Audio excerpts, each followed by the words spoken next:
Alright, so we here, GardenStateHipHop.com, the official exclusive interview with your boy GRAYY-I.C.E. Gray, what's going on?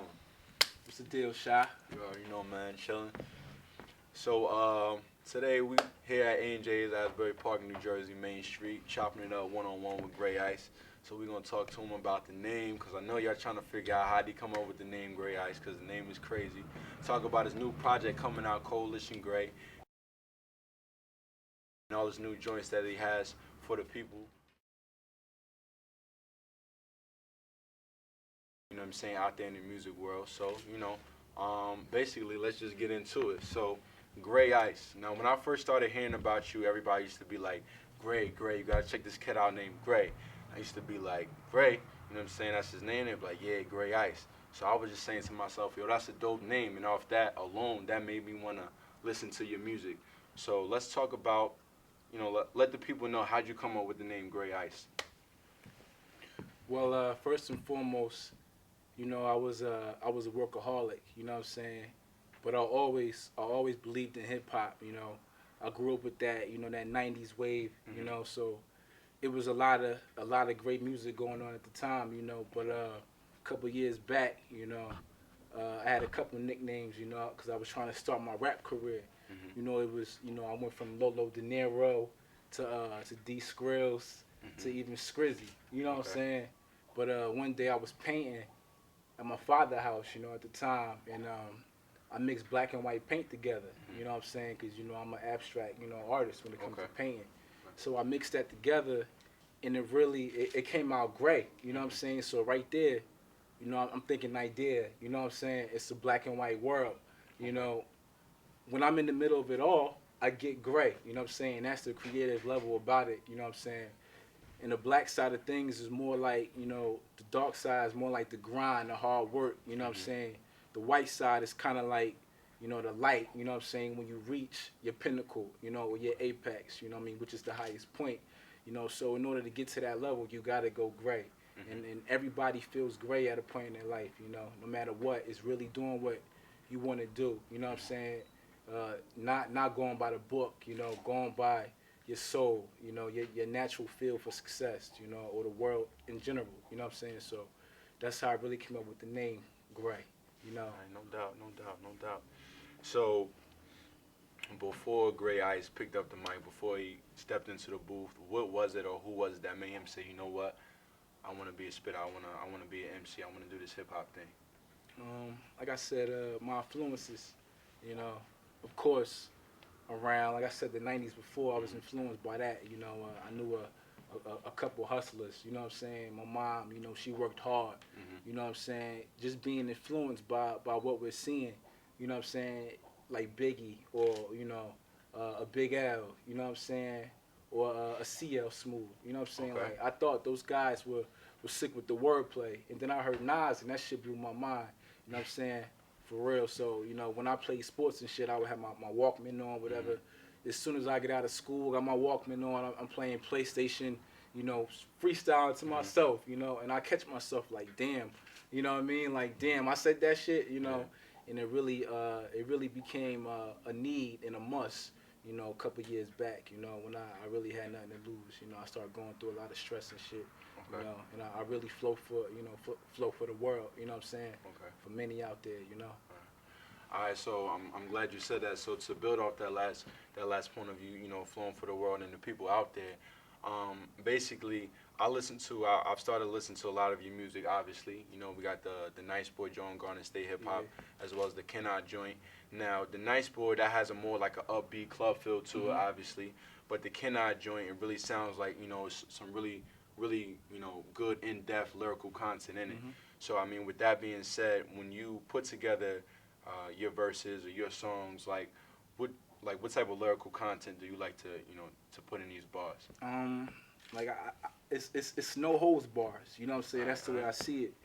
Like for instance, 1 minute I could be feeling rap and lyrical and conscious, but the next minute I can be feeling like alternative. You know what I'm saying? Because I just want the people to feel, and I want the people to move and really enjoy, quality music. You know what I mean? Not just what's on the radio or what they're used to. Being unsigned and being underground, you know, you really have no genre. You know what I'm saying? So you have the freedom to record what you want. You know what I'm saying? So I kind of started, you know, thinking with the people in mind, you know, trying to do it for everybody. You know what I'm saying? Because I feel that being multi-talented, you know, that's the only way to make it in this world. Okay, definitely. I definitely feel that. So as far as, you know, and the new thing now with, you know, all the rappers, the up and comers, a lot of people are you know, seeking refuge in the BlackBerry, writing their raps in there. And then you have some people who still keep it, you know, back to the basics, you know, historically with the pen and the pad. And you have some people that just go in the booth and just, you know, freestyle pretty much, you know, the majority of their records. So, you know, with that being said, what steps do you take to, you know, put together your rhymes? Are you the BlackBerry dude, or you the pen and the pad guy, or you know, you going in there doing one take like, "Ho, what's going on with GRAYY-I.C.E in the booth?" On numerous occasions, you know, the one take GRAYY, you know, has been in effect, you know. But the ideas come from out of nowhere, out of thin air, you know, because I strive through creative transportation. You know, I may be walking, I may be on a train, maybe on a bus, you know. Let's say I don't have my backpack on me, you know what I'm saying, because I'm a backpacker for sure, you know, notebooks, plans, whatever, you know what I'm saying. Let's say I don't have my backpack on me, you know, I may get a bar or two, you know, I may put in my BlackBerry, you know what I'm saying, because you have to do that. You can't let any good thought go to waste, you know what I'm saying. You never know. That thought may help somebody out their situation, or it may be the new, you know, the new slang or the new term, you know, or, you know, it may be the reason why that bar is set, you know, higher, you know what I'm saying. But, you know, like I said, I'm more multi with it, you know what I'm saying. So it's the notebook, the BlackBerry, you know, freestyle, whatever. However I'm feeling, that's how they get it, you know what I mean. All right, that's what it is. So, in terms of what you want people to gain from your music when they listen to a record, if they listen to a Kenai, you know what I mean? And I keep reverting back to this record because, you know what I'm saying, obviously I'm feeling it. All right, so just basically, you know, going off of what you just said, and, you know, when I listen to your music, and I've been listening to Kenai a lot, because that's a real live record that I like listening to on a regular basis. So, and it sounds like when you listen to the record that you're almost like at a podium and you're giving a speech, and it's just nothing but like, it just so happens to be a beat behind your words, you know what I mean? So it really sounds like you're talking to the listener, you know what I mean? So with that being said, like, what do you hope a listener gains from your music? You know, knowledge, power, you know, creativity, you know, and also, you know, the ills of life, you know what I'm saying? No matter what, you know, the struggle continues, you know what I'm saying?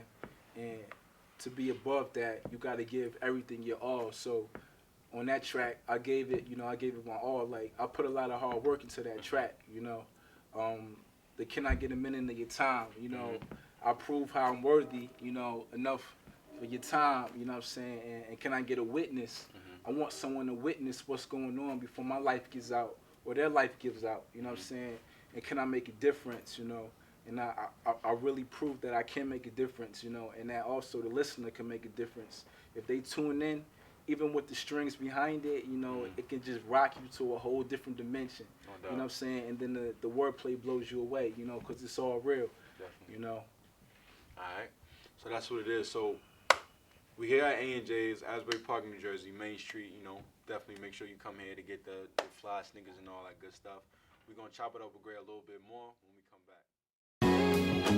You deserve it all, everything, even the weather rain. You deserve it all, everything, even the weather rain. You deserve it all, everything, even the weather rain.